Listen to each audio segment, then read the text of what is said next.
Zack Snyder is truly one of the most talented directors in the history of cinema. Right. From 300 to the Justice League theatrical and Snyder Cut, he does not miss. Good. In the heat of battle, he don't miss. No. In the heat of controversy, he don't miss. Over the years, Zack has truly become a master at his craft, carefully curating a plethora of extremely terrible blockbuster hits that not only defined, but reinvented the bad movie landscape. In this video and new series, we will break down what makes a Snyder film so successful at being terrible. What characteristics does a benchmark Snyder film contain? And what specifically sets him apart from the rest? Let's get into it. What's a Zack Snyder film without, of course, slow motion? Some say Zack Snyder actually invented the slow motion scene. From high intensity action sequences to literally farming and harvesting wheat, there is no moment too small, too mundane, or too unnecessary for the Snyder to slow down. If a movie isn't at least 30% slow motion, is it really a Zack Snyder film? Absolutely not. The brilliance of Snyder's use of slow motion is that it happens when you least expect it. It's almost as if he puts every scene into a random number generator, and whichever scene gets selected becomes slow motion. Gunfight? Sure. Epic battle? I mean, obviously. Walking? Why not? Agriculture and grains of wheat? Absolutely. Through slow motion, Zack Snyder allows the audience to absorb every emotion, every glance, every particle of dust floating through the air, whether the scene needs it or not. And while all of his films are great showcases of slow motion, he truly perfected the craft in his magnum opus, Rebel Moon Parts 1 and 2.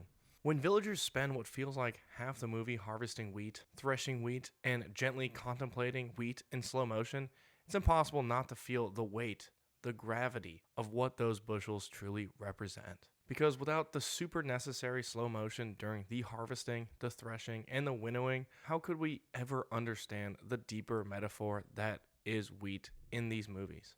In Man of Steel, Snyder uses slow motion to turn Superman's first public appearance into a near-religious event. Bullets float, capes billow, every moment is slowed down just long enough for you to understand that he isn't just a man flying, he is basically Jesus Christ reincarnate in Henry Cavill. The slow motion isn't there to clarify the action, it's there to make sure you feel the weight of Superman existing in the world. A weight that, much like the wheat, absolutely needs to be processed in slow motion.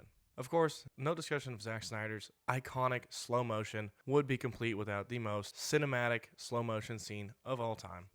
Gerard Butler kicking a Persian into a well while yelling, "This is Sparta." Now, we can't talk about a Snyder film without the excessive use of CGI.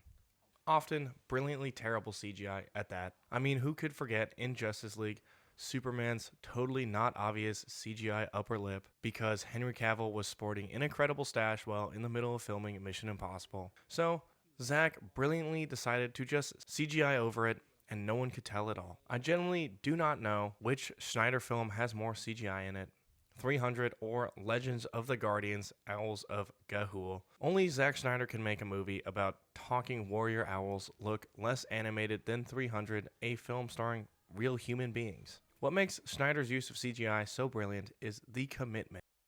Lesser directors try to hide it. They try to blend it in. They try to convince you that what you're seeing is real.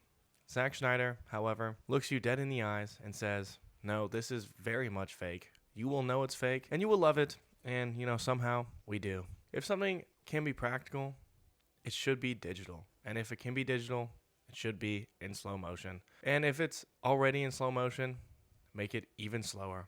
He doesn't use CGI to enhance reality. He uses it to replace it. Why shoot on location when you can simply CGI everything? Take 300, for example. The CGI isn't there to recreate ancient Greece. It's there to improve it in every single way possible. The skies are darker. The cliffs are sharper. The abs are 40% more defined. Zack Snyder doesn't want realism. He wants spectacle. And if awe can't be earned through writing, character, or logic, well, that's what CGI is for. It's bold, it's excessive, and most importantly, It's unmistakably Snyder. Another key component of what makes a Zack Snyder film is its self-seriousness. Everything he directs is treated like a spectacle, elevated and dramatized to the absolute extreme. Nothing is allowed to be casual. In a Zack Snyder movie, even something as simple as buying groceries would feel like the fall of Rome. You can really feel this in his DC films. I mean, take Batman vs. Superman, Dawn of Justice, a movie about iconic comic book heroes. In hindsight, I get why DC chose Zack Snyder to direct their cinematic universe. For the most part, they wanted the complete opposite of Marvel's bright, happy, quippy style, which fits perfectly into Snyder's realm. In his universe, everything is dark, everything is gray, hope hangs on by a sliver, and Ben Affleck is Batman. In a Zack Snyder superhero movie, smiling is not an option. I mean, only Zack Snyder can take a children's book about owls and turn it into a dark, gritty, dystopian film that is still somehow PG and made for kids. I'm still waiting for them to release the rated R Snyder cut version of the film. I mean, what are you doing, guys? Get on that. The next iconic Snyder trait is the extremely villainous antagonist in literally every single film. In a Zack Snyder movie, the bad guys aren't just bad. They are irredeemably, unapologetically evil. And I'm not just talking about the main big bad guys, but every single goon and henchman in every movie as well is just a downright straight terrible human being or alien or whatever they are. Just the most terrible people known to man. If the character is on the villainous side, Zack will make it very well known to the audience that he is bad, and very bad at that. It is the only personality trait that character will have the entire movie. In 300, Xerxes is basically the worst human being known to man, enslaving millions of people and attempting to enslave all of Greece and take over the world for that matter. Why? Because he wants to rule the world and is a bad guy. What are his other motivations? I don't know, and it doesn't really matter. He's just a bad guy. In Rebel Moon, the big bad guys have no other personality traits other than being the most terrible people in the entire galaxy. I mean, bro is literally wearing a Nazi uniform. They are essentially space Nazis, and that's all they are. In Snyder's world, villains don't challenge the heroes philosophically. They solely exist to remind you that the bad guys are always bad guys and good guys are always good. There's no moral gray area with any of his antagonists at all. And that's the Snyder magic. He doesn't want any morally ambiguous villains. He doesn't want the audience to contemplate if the villain's reasonings are justified at all. He just wants good guys to be good and the bad guys to be incredibly terrible and deserve exactly what's about to happen to him. And it's incredible. The last defining trait I like to talk about is arguably Zack Snyder's greatest strength, and it's his commitment to epic mythical storytelling. Zack doesn't tell stories, he really tells legend. The kind that feels like they were passed down for generations before someone finally decided to put them in a movie and make it slow motion. Nothing in a Snyder film ever feels like it's happening in present.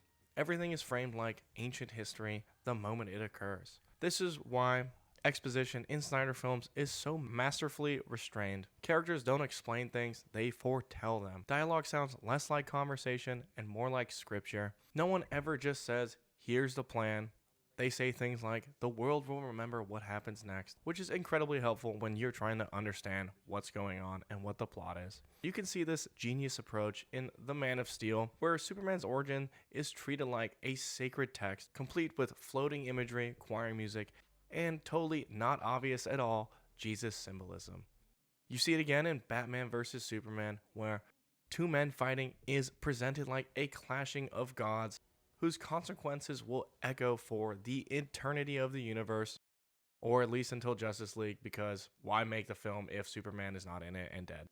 What truly proves Snyder's range is that he applies this exact same mythic weight to literally every movie he directs. Zack Snyder doesn't want to tell you a story you can casually enjoy.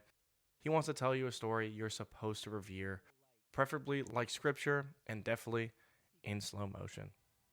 There you have it, guys. The genius of Zack Snyder, one of the greatest bad directors of all time. Hope he releases Rebel Moon 3, something that I desperately need, and I know you guys need as well. Thanks for watching, and let me know your thoughts on Zack Snyder and his direction style in the comments below. Make sure to like and subscribe to join the family.